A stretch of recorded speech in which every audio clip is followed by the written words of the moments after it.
नमस्कार दोस्तों, बहुत बहुत स्वागत है एक बार फिर से आप सभी का आपके अपने इस यूट्यूब चैनल विधिटेरिया में। दोस्तों, आज के इस वीडियो में हम लोग जानेंगे कि आपका जो अकाउंट है वो एनपीए कब होता है और बैंक कितना समय देती है एनपीए के ओवरड्यू को पेमेंट करने के लिए। दोस्तों, आप में से बहुत सारे लोग हैं जिन्होंने किसी न किसी बैंक से लोन लिया है, चाहे वो पर्सनल हो, चाहे वो सिक्योर हो, अनसिक्योर हो, क्रेडिट कार्ड हो, किसान क्रेडिट कार्ड हो, कार लोन हो, ऑटो लोन हो, एजुकेशन लोन हो, किसी प्रकार का लोन हो। लोन के बारे में आज हम लोग बात कर रहे हैं, तो हम लोग डिटेल में आज सारी बातों को जानेंगे। दोस्तों, सबसे पहले तो आपको ये जानना ज़रूरी है कि आपका अकाउंट एनपीए किस समय होता है। एनपीए का जो समय होता है वहीं से आपके अकाउंट पे पेनल्टीज लगना शुरू हो जाती है और यही आपके लोन अमाउंट को बढ़ाने लगती हैं। यही कारण होता है कि आपका लोन अकाउंट बड़ा हो जाता है, यानी कि जो लोन का अमाउंट है वो बड़ा हो जाता है और आपकी देनदारी ज़्यादा होती है, तो आप पैसा दे नहीं पाते हैं, आप डिफ़ॉल्ट कर देते हैं। फिर आप बैंकों के चक्कर लगाने लगते हैं, बैंक के मैनेजर के पास जाते हैं। ज़्यादातर उनके पास जाने से आपको बैंक रिस्पॉन्स नहीं करती है, वो आपको अपने चैम्बर से कहती है कि आप जाइए, कोई दिक्कत नहीं है, लेकिन बाद में फिर वो आपके ऊपर लीगल एक्शन ले लगती है।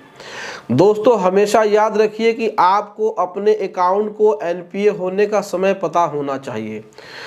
आप अपने अकाउंट में कब पैसा डाल रहे हैं, कब पैसा नहीं डाल रहे हैं, ये भी आपको ज़रूर जानना चाहिए।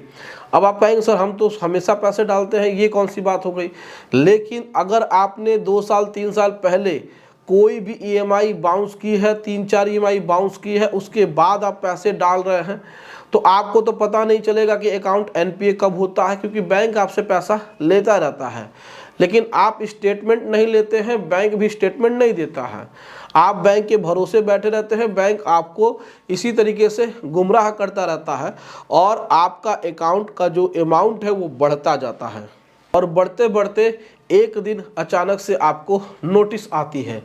जी हाँ दोस्तों, अभी एक बहुत ही करंट इशू हमारे सामने आई है कि उनका 2021 में ही एनपीए हो गया था, फिर भी उन्होंने अपने सिक्योर लोन में पैसे डालते रहे और अचानक से जब उन्होंने 2 ईएमआई डिफ़ॉल्ट की तो उनको 13/2 की नोटिस इशू हो गई। अब उन्होंने कहा कि सर मेरा अकाउंट तो एनपीए नहीं है, अभी मैंने 2 ही ईएमआई बाउंस की है, मैं अगले महीने 4 ईएमआई एक साथ भर दूंगा। तो बैंक का कहना था कि आपने 2021 में ही अपना अकाउंट एनपीए करा लिया है, यानी कि आपका अकाउंट तो 2021 में ही एनपीए हो गया है। अब हम आपके ऊपर लीगल एक्शन ले रहे हैं, अब आपको पूरा पैसा देना पड़ेगा। अब उनका कहना है कि सर हमारा जो भी ओवरड्यू है, जितनी ईएमआई बाउंस हुई है, उसका हम 6 महीने में पैसा दे देंगे। तो क्या ये संभव है उनके लिए? तो बैंक इस प्रकार से कहता है कि हम आपको एक दिन का भी समय नहीं देंगे। अब हमने आपके ऊपर 13/2 की नोटिस इशू कर दिया है, अब हम आपके ऊपर लीगल एक्शन लेंगे। तो इसमें बचाव की राहत क्या है, किस प्रकार से वो अपने आप को बचा सकते हैं, किस प्रकार से जो हमारे व्यूअर हैं वो अपने को बचा सकते हैं, क्या उनका अकाउंट एनपीए है, क्या अकाउंट एनपीए नहीं है, क्या उनको 6 महीने का समय मिल सकता है। तो दोस्तों देखिए, सबसे पहले तो आपको बता दें कि आप कोई भी लोन ले रहे हैं, उसका अकाउंट कुछ भी है, चाहे वो सिक्योर हो चाहे वो अनसिक्योर हो, आप पैसा डाल रहे हैं, अपने अकाउंट में पैसे दे रहे हैं, अपना लोन रीपेमेंट कर रहे हैं, सब कुछ कर रहे हैं, लेकिन आप एक बहुत बड़ी गलती करते हैं कि स्टेटमेंट नहीं लेते हैं। आपको हर महीने का स्टेटमेंट अपना लेना चाहिए। अगर हर महीने का स्टेटमेंट पॉसिबल नहीं है तो भी आपको हर 3 महीने पे एक बार अपना स्टेटमेंट लेना चाहिए। अगर आपने कभी भी 3 ईएमआई बाउंस की है, 4 ईएमआई बाउंस की है, तो आपको याद रखना चाहिए कि 3 ईएमआई बाउंस होते ही आपका अकाउंट एनपीए हो जाता है। जब आपको ऐसा लगता है कि आपका 3-4 ईएमआई बाउंस है, तो फिर उसके बाद आप जो भी पैसा डालेंगे उस पर पेनल्टी बढ़ती जाएगी। तो अगर आपको ये बात नहीं पता है तो स्टेटमेंट से आपको पता चल जाएगा कि आपका अकाउंट एनपीए है कि नहीं है।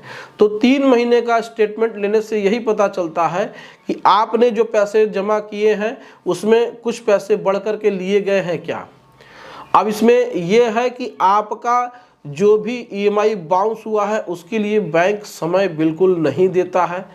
अगर वो कह देते हैं कि जाइए आपको हम 6 महीने का समय दे दिए हैं और आप वापस चले आते हैं उनके ब्रांच से, तो बैंक इस प्रकार से झोल करता है, बैंक इस प्रकार से आपको गुमराह करता है। अब वो आपके ऊपर लीगल एक्शन शुरू कर चुके हैं। 13/2 की नोटिस इशू हो गई है। अब इसमें 6 महीने की ईएमआई आपको भरने के लिए समय नहीं दिया जाएगा, बैंक देता नहीं है जब तक कि पेपर वर्क ना हो। लेकिन ऐसा कभी होता ही नहीं है कि आप अपने ईएमआई का जो बाउंस ईएमआई है यानी कि ओवर ड्यू है उसको पेमेंट करने के लिए 6 महीने का समय लें। 6 महीने का मतलब ये होता है कि 6 महीने तक आप भरना नहीं चाहते हैं और 6 महीने के बाद आप भरेंगे, तो ऐसा कभी भी नहीं होता है। बैंक को हर महीने पैसा चाहिए होता है। तो ऐसे कंडीशन से बचने के लिए या तो आप अपना सेटलमेंट करा लें या तो पूरा पैसा भर के अकाउंट को क्लोज करा लें। अगर आपके पास पैसा नहीं है तो ये सबसे बड़ी दिक्कत होती है। देखिए क्या है कि पैसा होना और पैसा पूरा होना दोनों में बहुत अंतर होता है।